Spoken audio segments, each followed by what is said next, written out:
Oi, eu sou o Eric. Você deve me conhecer de lugares como a escola, faculdade, a rua, ou de aplicativos como o Facebook, o Instagram ou o Tinder. Eu sei, eu estive distante, não temos tido contato e é total culpa minha. Mas aqui, sinceramente, tem faltado. É normal pensarmos no tempo como uma dimensão da física, onde uma hora é sempre uma hora e um segundo é sempre um segundo. Mas a nossa percepção do tempo, bom, isso é um tanto diferente. Assim como a ilusão de ótica é uma distorção da nossa percepção visual, uma ilusão temporal é uma distorção da nossa percepção do tempo, coisa que acontece só na nossa cabeça. Nesse vídeo, eu vou falar sobre algumas dessas ilusões. A primeira ilusão do tempo é o chamado paradoxo do feriado, ou Holiday Paradox, em inglês. Eu meio que não encontrei uma tradução oficial. O primeiro passo para entender como essa ilusão funciona é perceber que a gente sente o tempo de duas formas diferentes. Quando estamos na fila do banco de um show ou para comprar os muitos disputados ingressos para o show da Taylor Swift, conscientemente aguardando os minutos ou horas passarem, nós estamos sentindo o tempo de forma prospectiva. Nós não podemos sentir o tempo dessa forma para o que já passou. Bom, mais ou menos. Se eu te perguntasse quanto tempo passou desde que você começou a assistir esse vídeo, mesmo sem tocar na tela, você provavelmente chegaria num número bem próximo, sentindo o tempo como ele parece na sua memória, de forma retrospectiva. Deixa eu te dar um exemplo. No último mês, eu estava com a minha namorada a caminho do Paraná. Era de madrugada e a estrada estava completamente escura quando um caminhão apareceu no meio do caminho, as luzes completamente apagadas. Eu não consegui frear a tempo. O carro bateu e acabou completamente destruído. A gente não se machucou, mas precisamos esperar por 8 horas até que o guincho chegasse no local. Eu sei que eu sofri por essa longa espera, que pareceu durar para sempre, mas só enquanto eu estava lá, experimentando o tempo de forma prospectiva. Agora, na minha memória, de forma retrospectiva, esse tempo todo parece curto. Acabamos seguindo viagem para a rodoviária e tudo seguiu perfeito. Conheci a casa dela, a família, os amigos e até andei de barco. Tudo foi incrível e parece que a semana passou voando, mas só enquanto estava lá, experimentando o tempo de forma prospectiva. Agora, porém, de forma retrospectiva, esse tempo parece ter durado bem mais. Esses são os padrões longo-curto e curto-longo da nossa percepção do tempo. Qual você vai sentir depende do quão vazia ou cheia uma atividade é. Uma atividade vazia é monótona, nada importante ou estimulante, enquanto uma atividade cheia é repleta de sensações, novidades e contexto. Quando você está numa atividade vazia, a sua percepção prospectiva do tempo faz com que o momento pareça durar para sempre, porque existem poucos estímulos para o seu cérebro, enquanto depois, na sua memória, o momento parece ser curto, porque existe pouco para se lembrar. Do outro lado, quando uma atividade é cheia, o tempo parece passar rápido porque estamos muito ocupados para pensar nele. Estamos recebendo estímulos constantes, então é quase impossível ter a mesma percepção. Mas todos esses estímulos se somam na nossa memória, fazendo com que sintamos, de forma retrospectiva, que muito tempo passou. Para entender melhor como essas ilusões retrospectivas funcionam, vamos para uma pergunta estranha. O tempo passa mais rápido quando você envelhece?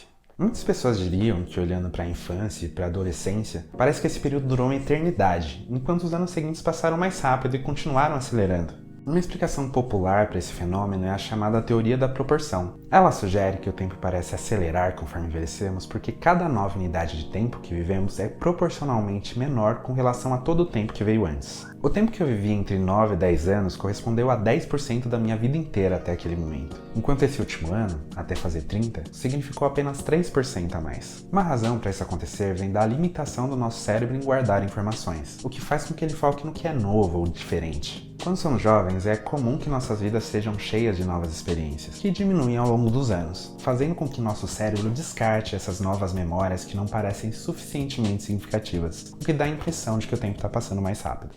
É estranho pensar em como poucos dias são de verdade memoráveis. Com o tempo, nossas percepções específicas sobre o que aconteceu se juntam em ideias generalizadas sobre como as coisas eram. O que era perceptual se torna conceitual, e conceitos são bons. Eliminando detalhes e fazendo com que tenhamos uma visão mais ampla e leve, nosso cérebro economiza energia, ou mais especificamente carga cognitiva. Mas conceitos podem dificultar também a nossa compreensão da realidade. O que leva à nossa segunda ilusão, a ilusão cronológica. A realidade em que vivemos não é feita de eventos fixos e distintos, mas sim de uma continuidade de eventos que se sobrepõem e se misturam. A divisão do tempo em pedaços como Idade da Pedra, Renascimento, anos 80 ou 90 é artificial, nossa invenção. Pensa comigo, quando os anos 80 ou 90 realmente começaram?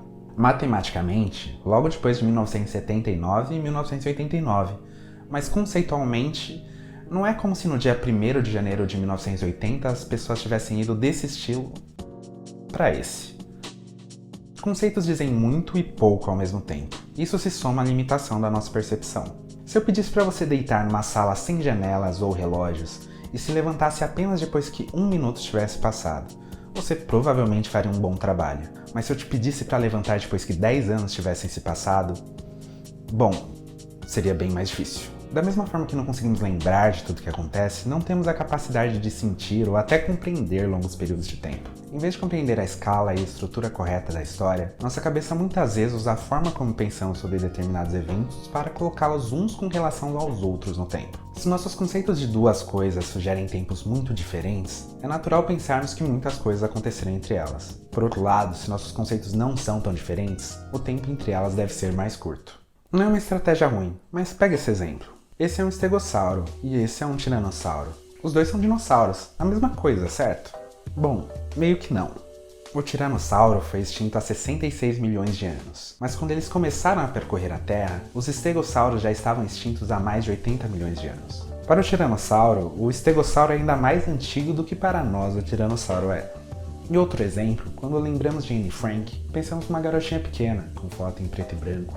E quando pensamos em Fernanda Montenegro, lembramos de uma atriz, já idosa, famosa por filmes como Central do Brasil e Alto da Compadecida. Nós colocamos cada uma delas em um tempo diferente, então pode ser uma surpresa para alguns descobrir que as duas nasceram no mesmo ano. Isso, no mesmo ano. As duas, inclusive, nasceram antes da morte de Santos Dumont, que teve tempo de conhecer Dom Pedro II e a Princesa Isabel, essa que morreu na mesma década em que nasceu Fernanda Montenegro. Na sua cabeça, provavelmente cada uma dessas personalidades estava em épocas distintas, mas elas existiram juntas.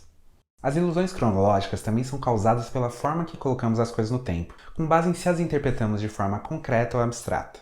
Em psicologia social, a teoria do nível de interpretação, também chamada de CLT, descreve como o pensamento abstrato e concreto se relacionam com a distância psicológica, ou seja, quão distante algo parece com relação ao quão distante realmente é. Não foi uma surpresa que tenham descoberto que as pessoas tendem a pensar em coisas que são psicologicamente distantes de forma mais abstrata. O que se relaciona com a terceira ilusão do tempo, que vem do fato de que, como disse Cazuza, o tempo não para. Por conta disso, as distâncias que sentimos com relação às coisas no tempo deveriam estar sempre mudando, mas nem todas mudam. A crença de que nosso lugar no tempo é estável é o que forma a ilusão cronoestática. Provavelmente você nunca tenha se ligado nisso, mas filmes como Pulp Fiction, Jurassic Park ou Rei Leão foram todos lançados mais perto da ida do homem à lua do que ao ano atual. Como alguém que se lembra de assistir Rei Leão quando criança, esse filme parece mais recente do que o pouso na lua jamais foi, porque eu não estava lá. Mais ainda, a prevalência da relevância cultural desses filmes faz com que essas obras se existam a se tornar pensamentos abstratos, algo que você apenas soube que aconteceu. A ilusão cronoestática também sofre um golpe fortíssimo quando você percebe que está tão velho quanto seus pais estavam quando você nasceu. É o meu caso, eu tô fazendo 30 anos, a exata idade da minha mãe quando me recebeu. Seus pais continuam envelhecendo junto com você, mas as pessoas que eles eram, na sua concepção da infância, não envelhecem. Atingindo a idade deles, você percebe que por diversas situações que eles enfrentaram, eles só poderiam ser tão sábios ou maduros quanto você é agora. O que não é muito, né? O que nos leva à quarta ilusão do tempo, a ilusão cronocêntrica. Não é egocêntrica, é cronocêntrica. Isso.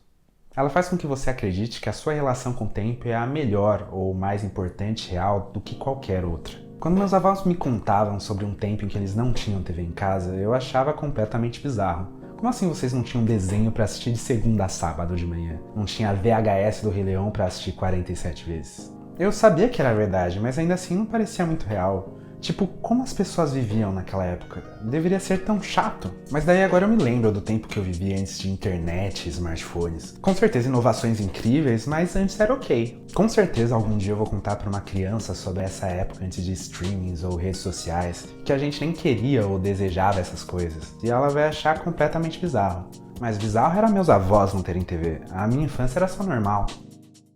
Síndrome do protagonista. É a crença de que você é o personagem mais importante do universo e todas as demais pessoas são meras coadjuvantes nessa incrível e extremamente importante história que é a sua vida. Perceber que você não é e que todas as pessoas que já existiram, incluindo os estranhos que você jamais vai conhecer, e esse vizinho que tá fazendo barulho essa hora, são pessoas com vidas inteiras, tão cheias de experiências e histórias quanto a sua, que formaram perspectivas tão únicas e importantes quanto a sua, pode ser assustador.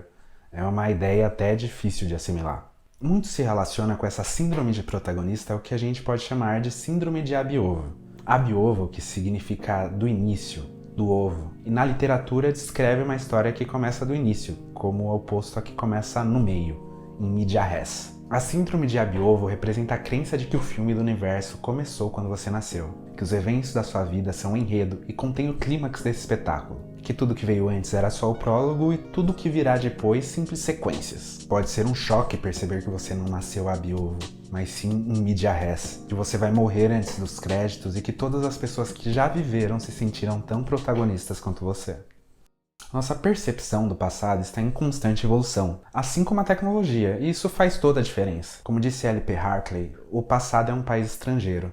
As coisas são feitas de forma diferente lá. Mas nem sempre foi assim. 1000 anos atrás, a cultura e tecnologia de quem estava vivo não era diferente daquela experimentada pelos pais, avós ou bisavós daquela pessoa. Não se esperava também que as coisas fossem diferentes para seus filhos, netos ou bisnetos. Há 1000 anos, não existiam festas dos anos 80, porque a década de 1980 não era tão diferente daquela de 1023. As sociedades pré-modernas viam o presente como uma continuação do passado. Hoje, vemos o presente como algo especial. As mudanças são significativas e rápidas o suficiente para imaginarmos que seríamos pessoas totalmente diferentes se tivéssemos nascido 10 anos antes ou depois. As pessoas antes do século XVIII não se viam dessa forma. Em vez de ter uma história, eles se consideravam como tendo uma natureza ou essência imutável, cuja realização poderia ser impedida ou impulsionada, mas não alterada pelos eventos. A nostalgia existia, mas por momentos e lugares perdidos simplesmente porque estavam antes ou longe do aqui e agora, não por serem fundamentalmente diferentes. À medida que novas tecnologias foram trazidas para nossa sociedade, o presente foi ficando cada vez menos parecido com o passado. Entre 1750 e 1850, a aceleração da história atingiu uma velocidade que exigiu substituir as visões cíclicas ou estáticas do tempo pela nossa visão moderna, que vê o passado como essencialmente diferente do presente. Costumava ser que as coisas passavam, agora existe um passado. À medida que as mudanças tecnológicas e sociais aceleram, a janela de tempo em que as coisas podem ser consideradas estáveis diminui. Em um mundo assim, ficar parado é assustador. Cada mudança tecnológica traz consigo transformações sociais, redefinindo a forma com que interagimos e criando novas formas de comunicação. A velocidade com que absorvemos informações nos leva a consumi-las de forma desumana e descontextualizada. Essas experiências fragmentadas ou unilaterais não se conectam a nós mesmos e nem à nossa história de vida. A rapidez com que vivemos pode nos roubar momentos de importância duradoura. As minhas férias no último mês terminaram com uma viagem para Torres del Paine, um parque montanhoso na região da Patagônia, quase 100 km de distância da cidade mais próxima. Ver essas montanhas, imponentes e gigantescas, me fez pensar na grandiosidade disso que existe desde muito antes de nós e que vai continuar existindo, relativamente inalterado, muito tempo depois de termos partido. Essa experiência reforçou minha percepção da insignificância de todos os dramas cotidianos e da limitação da nossa visão, em especial em grandes cidades, que restringe até mesmo o horizonte ao que está próximo de nós. Essa imensidão reforçou em mim uma ideia que parece perdida, que há um mundo muito maior que as nossas preocupações do dia a dia. Olhar também o céu noturno daquele lugar, com estrelas que brilham sem interferência de qualquer luz artificial, me fez pensar que, além de todo o restante, a vida moderna nos rouba do nosso lugar no universo. Cidades sem estrelas, em que o horizonte acaba também bloqueado por grandes construções, nos prende no aqui e no agora. Talvez por essa simples consciência esse lugar ainda possa ser reconquistado. Desculpa pelo vídeo longo e obrigado por ter chegado até aqui. Tchau, tchau.